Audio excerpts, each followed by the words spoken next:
The Tiger engine still manages to hold the cup for being the most powerful shaft-driven engine in its class. For 2018, it receives multiple updates to deliver more immediate power lower down in the rev range, the area that is most often used by adventure folks.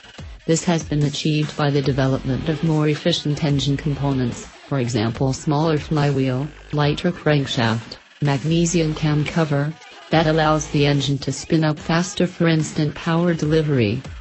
The 1215cc inline triple boasts of having the most potent shaft-driven engine in its class that belts out 140 bhp and 91 pounds-to-foot of torque.